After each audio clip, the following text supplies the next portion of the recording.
Today we are diving into one of the most captivating stories in the world of sports, the rise and fall of football in Brazil.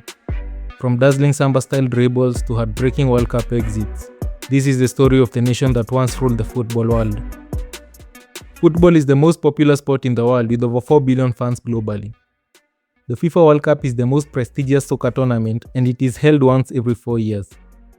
The FIFA World Cup began in 1930 and since it began there has been 22 FIFA World Cups. Brazil is the only country in the world that has managed to qualify for all 22 World Cups and as a result they have managed to win 5 World Cups. The most recent win was in 2002 where Brazil faced Germany in the final. They had a memorable squad which included the OG Ronaldo, Rivaldo, Cafu who was the captain, Roberto Carlos and of course Ronaldinho. In this final, the match was 0-0 during halftime, then Ronaldo scored 2 goals in the second half, making Brazil the winners of the 2002 FIFA World Cup. The victory was met with massive nationwide celebrations and street parties erupted all across the country. Despite having talented squads, Brazil has failed to win another World Cup since then. The most dramatic collapse came in 2014 when Brazil hosted the tournament. In front of a home crowd and millions watching across the world, Brazil collapsed in a way no one could have expected, leaving them completely surprised. This was the worst World Cup defeat in the history of Brazil. So what happened to Brazil, the giants of the beautiful game who used to be unstoppable?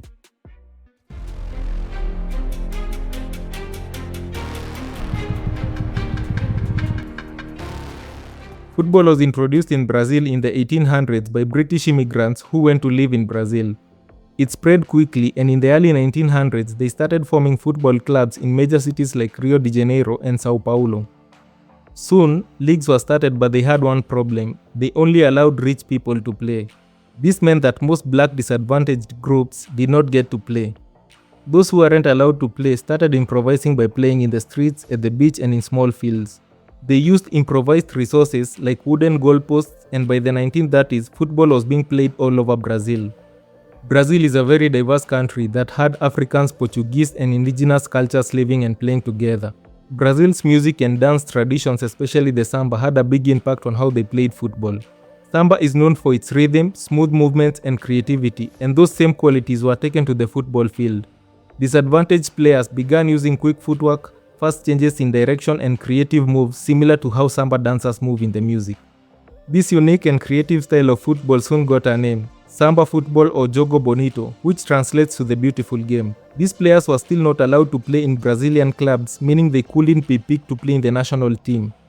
In 1923, a club called Vasco da Gama that is still popular in Brazil today won the championship in Rio de Janeiro. This club had a few diverse players who had been signed from disadvantaged communities that big clubs used to ignore. This move changed the rules as all other clubs started signing these players that were once ignored, like this guy called Leonidas da Silva. He led Brazil into the 1938 World Cup where he scored 7 goals in 4 matches. This pushed Brazil into the semi-finals but for some reason he didn't play in the semi-final match and Brazil lost to Italy 2-1. That outcome was still impressive and more clubs signed even more players without discrimination. By the 1940s, the Brazilian national team fully embraced diversity and the samba style, but there was no World Cup during that time due to World War II. The next World Cup after 1938 was in 1950 and it was hosted by Brazil. They played well and managed to reach the finals where they lost to Uruguay 2-1. The next World Cup was held in Germany and Brazil was eliminated in the quarterfinals in a very controversial game where fouls and even fighting broke out on and off the pitch. In that World Cup, they managed to introduce the iconic Brazilian jersey that you see everywhere up to this day. Then came the 1958 World Cup. In the previous year, the Brazilian team had added a 16-year-old known as Pele to their national team. In the 1958 World Cup, Pele was 17 years old and he had mastered the Brazilian samba style. He managed to score 6 goals in the tournament, including a hat-trick in the semi-final against France and 2 goals in the final against Sweden. Brazil won 5-2, claiming their first World Cup title, and Pele became a symbol of a new era in football. Pele went on to become the first truly international football icon, and Brazil became the new standard of excellence, setting the tone for decades to come. From that point forward, football wasn't just about results, it was about how the game was played, and Brazil showed the world that they had the best style. They won the following World Cup that was held in Chile in 1962 and won the 1970 World Cup that was held in Italy. In the 1970 World Cup final, Pele led what many call the greatest football team of all time, playing alongside players like Jairzinho, Tostão, Rivalino, and Carlos Sabato. Pele was the centerpiece and he scored 4 goals, including one in the final against Italy, where Brazil won 4-1. Pele is considered one of the greatest footballers who ever lived. He was known for his skill, vision, and goal-scoring ability. He scored over 1,000 goals in official matches. Pele became a global ambassador for football, using his fame to promote sports and help with various causes. He's not only a football legend but also a symbol of Brazil's football history and culture. After the 1970 World Cup, football became a very popular sport all over the world, especially in Brazil. Fans used to show up in very large numbers to watch their stars and support their teams. This popularity in football led to a lot of investments in European clubs, and they needed star players, so they started signing the best ones from around the world. Brazil's success in football made them stand out on the world stage, and soon European clubs began to focus on their players, looking to bring that talent to Europe. In 1987, Napoli signed a player called Careca who was playing for a Brazilian club called Sao Paulo for around 8 million euros, making him one of the most expensive footballers in that era. In the 1990s, Ronaldo was signed by Barcelona for 15 million euros. Later in 1997, he transferred to Inter Milan for 28 million euros, setting the world record at that time. Rivaldo was signed by Barcelona for 24 million euros and Roberto Carlos went to play for Real Madrid for 6 million euros. More players went on to be signed by Europe, and by 2002, half of the Brazilian team were playing for European clubs. In 2002, the Brazilian national team entered the FIFA World Cup as a force to be reckoned with. The squad was a perfect blend of seasoned warriors and rising stars. The Brazilian team was led by a golden trio, Ronaldo, Rivaldo, and Ronaldinho. Ronaldo had just come back from an injury, but he managed to score 8 goals, including 2 in the final against Germany. He won the Golden Boot in that World Cup.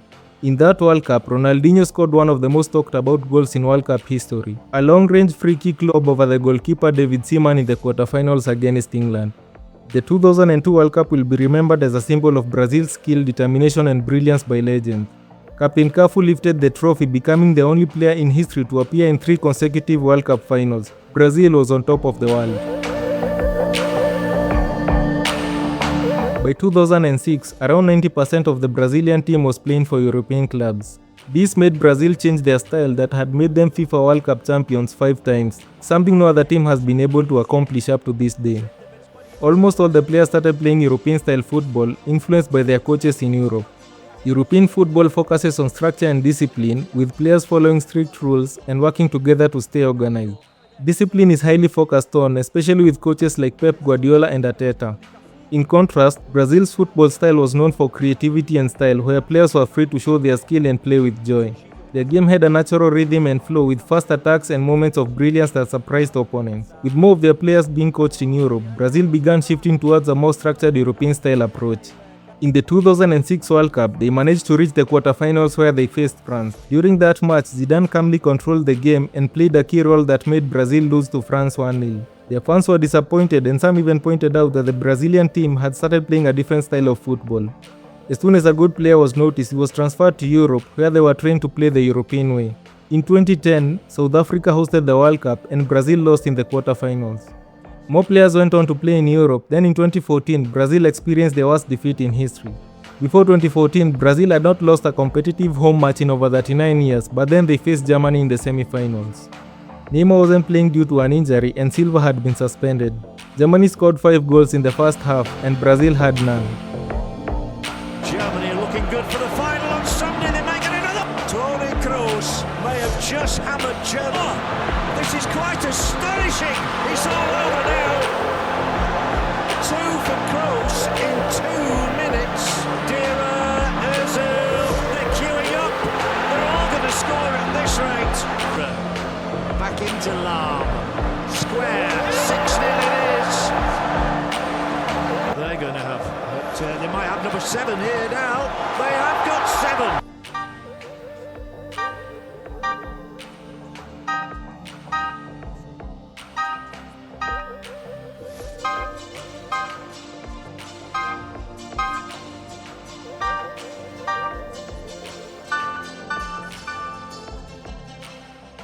In the second half, Germany scored 2 more, making it 7-0. Brazil managed to score one goal in the 90th minute, but fans didn't even want to celebrate it. Most of them were reduced into tears, silence and disbelief as they had never experienced such a defeat. The goal Brazil scored is known as the least celebrated goal in the history of Brazil.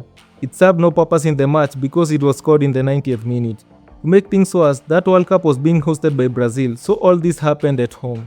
After that, they played Netherlands for the third place playoff, and again they lost 3-0. Brazil ended that tournament with 2 big losses in a row, which left the country feeling disappointed. In the 2018 World Cup, Brazil was eliminated in the quarterfinals by Belgium, and in the 2022 World Cup, Brazil reached the quarterfinals but were again eliminated by Croatia. Losing their unique style is not the only thing that contributed to their downfall, but it played a big role. Brazilians have other challenges like poor management, politics, and inability to produce good coaches. And it's not just them. These challenges are experienced in many parts of the world. From Pele's glory days to the heartbreak of 7-1 loss, Brazil's football journey has been full of highs and lows. But one thing is certain, Brazil never gives up. The love for the game is still alive in the streets and young talent is always rising. A new generation is coming, hungry to bring the country back to the top. Will Brazil ever return to rule the world of football again? Let's just wait and see. If the heart of the game still beats anywhere, it beats in Brazil. They call me Jay and I focus on geopolitics and issues happening around us. Please hit that subscribe button and I will see you on the next one.